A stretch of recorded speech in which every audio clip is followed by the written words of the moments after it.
got to know Ayub Diallo, and he was fascinated by his life story. How somebody could be captured into slavery. You know, it was one of these things, a made-for-movie story. Somebody captured into slavery, brought to the United States of a good family. And what he did is he tried to help him. So he wrote to friends in London, kind of told the story of Ayub. And eventually, about 6 months later, a man in London said, no, I'm going to buy him and bring him back to London because of his ability to speak Arabic. And the man who did that is associated with the founder of the British Museum in London. So he was brought back to London and actually was working as a slave, an employed slave, in Oxford University. So he was brought back, this very interesting story, purchased by a man in Oxford, and he became the darling of London society, because here was someone, the first time they had ever met an African, a Muslim, somebody with his kind of background and education, and this was really a novelty for the English aristocracy. In fact, they were so impressed, they were so kind of blown away by his story, that they decided that they're going to help him. So they had a local fundraising effort. They raised 50 pounds, which maybe in today's value is $5,000 or so, bought his freedom, and then raised enough money to buy him about 500 pounds, maybe 50,000 pounds worth in today's value, of tools, farm implements, what have you, and arranged to send him back to his home country. In the meantime, he met the King and Queen of England. He met all of the important people of London. He belonged to the kind of exclusive men's club in London that most people could never enter, and all of this was an African slave.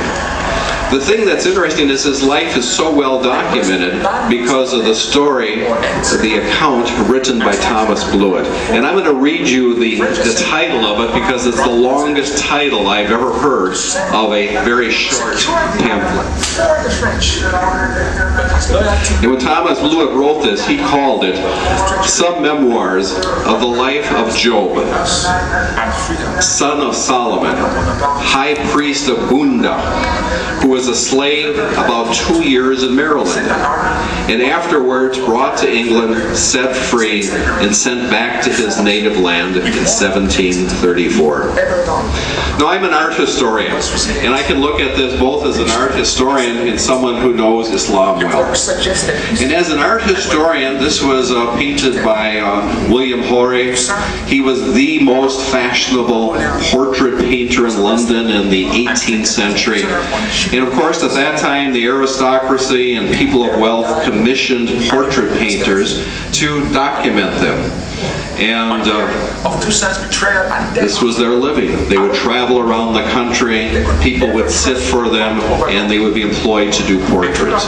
The fact that he did this subject is extremely unusual. This is the first portrait painted in England of a freed slave, a Muslim, and somebody of this background. And it really reflects not only, I guess, the qualities of Ayub here, but also the kind of interest that was in him. Now, portrait painters always want to have flattering, pretty pictures, things that either are going to please the person who commissions it, or in fact they can sell it. And what my guess is that Horry decided to do a portrait and sell it. Now, there's accounts that the artist and Ayub Diallo made a long consultation about what kind of portrait it should be and what he should wear. If you commission someone to do your portrait, the first discussion is the background and what am I going to wear? Because this is, you want to present yourself in a certain way. Show yourself as an intellectual, as a pious person, perhaps someone with a country estate. Diallo wanted to portray himself as he saw himself. And if you look at his costume, the first thing is you notice it's very simple. There's no gold, there's no silk, it's a plain white costume. It's typical of Senegal in the 18th century. The hat he has on is probably the hat of a religious leader, an imam. And the thing that's most unusual is what is around his neck. This around his neck is a copy of the Quran. Now this is unusual. Muslims don't walk around the streets with copies of the Quran around their neck. But Diallo wanted to make sure that people knew he was a Muslim. And in fact, he had memorized the Quran. He was what is called a Hafiz of the Quran. So he was very proud, very pleased with that, and he wanted to portray that as his identity. And not only was he Hafiz of the Quran, but he had personally written this copy of the Quran. It's reported that in the year that he was in London, he wrote 3 different copies of the Quran. And he gave 2 away and he kept 1 for himself, and this is how we see him today in this portrait. Now, of course, in early 18th century, and really all through the 18th century in London, slavery was an accepted institution. It was considered a commercial institution.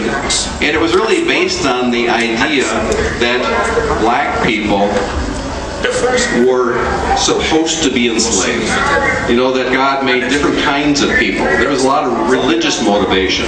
That there were some people who came from certain lines and other from other lines in human history, and that the white people had not only the privilege but the obligation to enslave others. You know, it was you have to understand this is a very different time in history. When I look at this picture, first of all, I look not only at the image itself, but you look at the name of the sitter. And those of you who are familiar with the Bible know that Ayub is Job. Ayub is Job. And he's the son of Suleiman, the son of Solomon. Solomon is also in the Bible. Is also in the Bible and in the Quran. And then his family name is Diallo. And as Muslim parents have children, they always try to pick a name that they hope is going to be a target or kind of a goal for their son or their daughter. And the Muslim names are 2 normal categories. Sometimes they're the attributes of God. There might be Abdul Rahman, somebody who's very merciful, Abdul Haq, somebody who's truthful, Amin, somebody who is honest, or it might be a prophet. In this case, the prophet Job was noted because during his life he had a terrible affliction. His whole body became covered with sores. Worms came out. He smelled horribly. His wife left him. He suffered immensely. But he had what we call in Arabic, sabr, patience. He knew that, according to his understanding of God, that with every problem comes a solution, comes a relief. For every disease that we have, there is in fact a cure. So he knew that this was a test from God and that things eventually would be okay. So he didn't freak out. He didn't get overly concerned, although all of his family did. And Ayub's family, when they named him Ayub, they would have taught him the story of Ayub, and they would have instilled in him the importance of patience, of trying to go beyond the moment, of living beyond whatever problems that afflict us at the day. Let us die. Now the Quran, for those of you who are not familiar, is unlike any other book in the history of mankind. For one thing, it's a book that's several hundred pages long. Hundreds of millions of Muslims throughout history have memorized it verbatim, word by word. So well that in fact Ayub here could make copies of it. And the Quran, we believe as Muslims, was revealed by God. It came to the angel Jibril, and then over a period of 23 years was revealed to the Prophet Muhammad, over 1400 years ago. We also believe that it's never been changed. It's in the Arabic language. And the Quran that we read today is the exact same Quran that was revealed 1,400 years ago.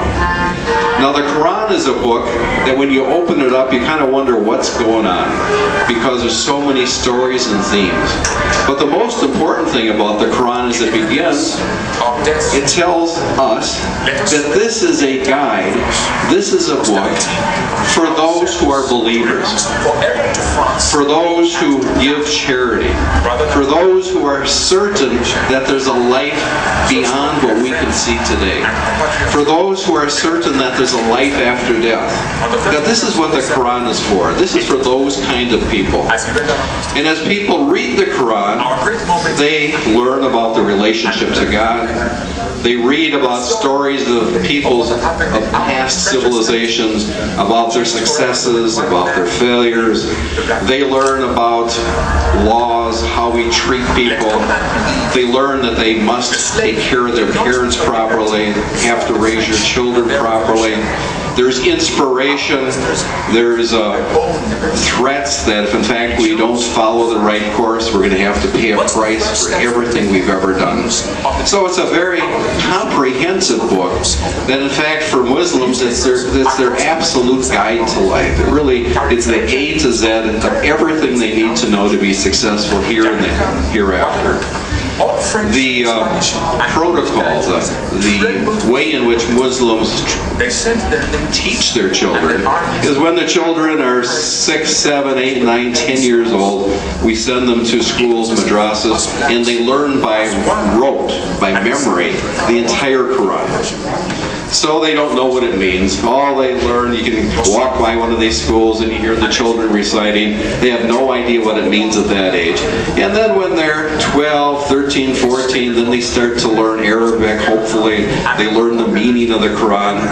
And then they learn that in fact the Quran is not something we just read, but in fact the Quran is supposed to be an action book. This is something that you don't read about, but you're supposed to use to correct and improve your life. All of the contemporary accounts of Ayub all refer to his piety. This is a man who impressed other people because of his good behavior, the fact that he treated others well, the fact that even though he had been a slave and really quite persecuted, he never was bitter, he was still kind to others. He is known to have maintained his prayers, he fasted, he really kept a very good life. And there are many contemporaneous accounts by people saying that this was an honorable man, a very special man. And of course to have it as a very special man who also happens to be black, who also happens to have been a slave, who also happens to be a Muslim was a revelation. I mean, this was kind of surprising to the British people at that time, and it impressed them greatly.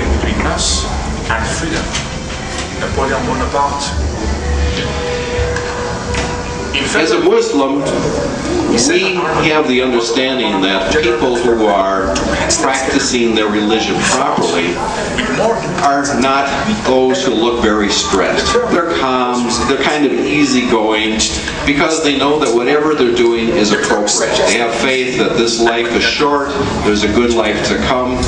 And they often have a look, what we call nur, a light in their face. And what struck me first when I looked at this painting is the serenity in the face of Ayub. This nur, this light, this calmness, this understanding that, yes, life is transitory, but in fact, it does lead to a better direction. This is a man who is 31 years old and wasn't afraid of the future. He ended up going back to his family in Senegal. But before he went back to Senegal, and after this book had been written about him, there was many meetings and discussions that in fact how awful to have black people enslaved, that this wasn't right, that black people are just like any other people who have faith and dignity and really deserve freedom. During the abolition movement here in Britain, as you know, and here in Liverpool, this was the headquarters of slavery. That slaves came from Africa, and this was the district distribution center. They went from here to the Americas. So people here in Liverpool back in the 18th century accumulated huge wealth because of slavery. At the same time, there were other people fighting against them, saying, no, no, no, no, this is horrible, we shouldn't do this. And it's often led by very religious people. And, you know, this is kind of a story of society. We always have good right alongside evil. And fortunately, in this case, good prevailed. Ayub died in 1773. Nice ripe old age, at that time 72. And 50 years later, abolition became the law of the British Empire. That no longer could you own slaves in the British Empire. People referred always back to Ayub and said, you know, we had this encounter with this man, and he was dignified. He was an honest person. He was a person of great character. So the life of Ayub really influenced the future of slavery in the world. It's a great story. This painting here is not just something to look at for its visual beauty, but really to look at the story behind it and really how it changed the course of history. That in fact, his good deeds, his Islam, his beliefs not only were the cause that he was let free, but in fact then became the source of inspiration for others to let slaves free, or the abolition movement. One of the things that Ayub did prior to going back to Senegal in 1734 was that he got the British Royal African Company to agree not to enslave Muslims anymore. Sorry for everybody else, but you know, it was a beginning. So they agreed to that. Whether they honored the agreement, who knows? But at least it was a beginning. And as you go through this museum, you see that nothing changes fast. You know, there's always little successes in history. People make some improvements, and then there's backtracking. But in fact, he contributed to the furthering of the freedom of the slaves and to the elimination of slavery as an institution. I'm open to any questions. If anyone wants to make comments or has any questions on this picture or the story. We also have a room over here, a little community room. We've got some people from the Muslim community there who are willing to talk to you about this picture and other things. I'll be over there, and if you want to, we can meet and chit-chat about this picture, or art history, or slavery. Thank you for coming this afternoon. This is a great museum. I've been here several times over the years, and I tell all my friends in the United States that whenever they come to UK, they must come and see this, because it's really a great story of the history of slavery. By the way, about 30% of all the slaves brought to the Americas were Muslim. And most of them came from West Africa, very traditional Muslim environment. And so among American Muslims, this is a very well-known story. Thank you very much. Good afternoon.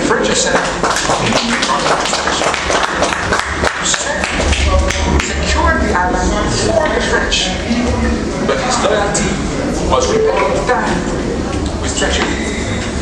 One man stood between us and freedom. Napoleon Bonaparte. In February Oh, they stopped this. They stopped. Yeah. So we have our gallery. Stop again? Oh, stop. It always happens. You know, we do our gallery talk. You walk in, nobody's there. You start talking.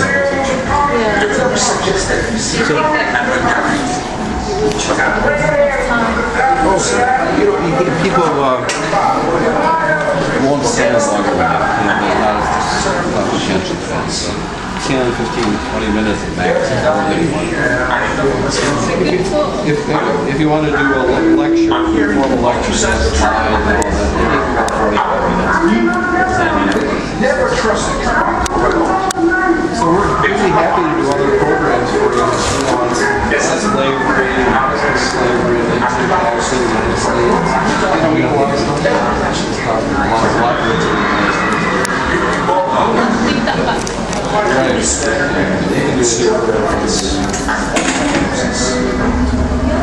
Let us die.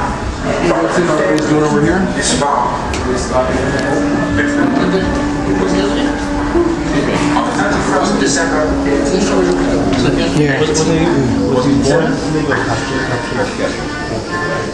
never again black is subject to such low status 32. That's a slave 2 years. Yeah. of their sin.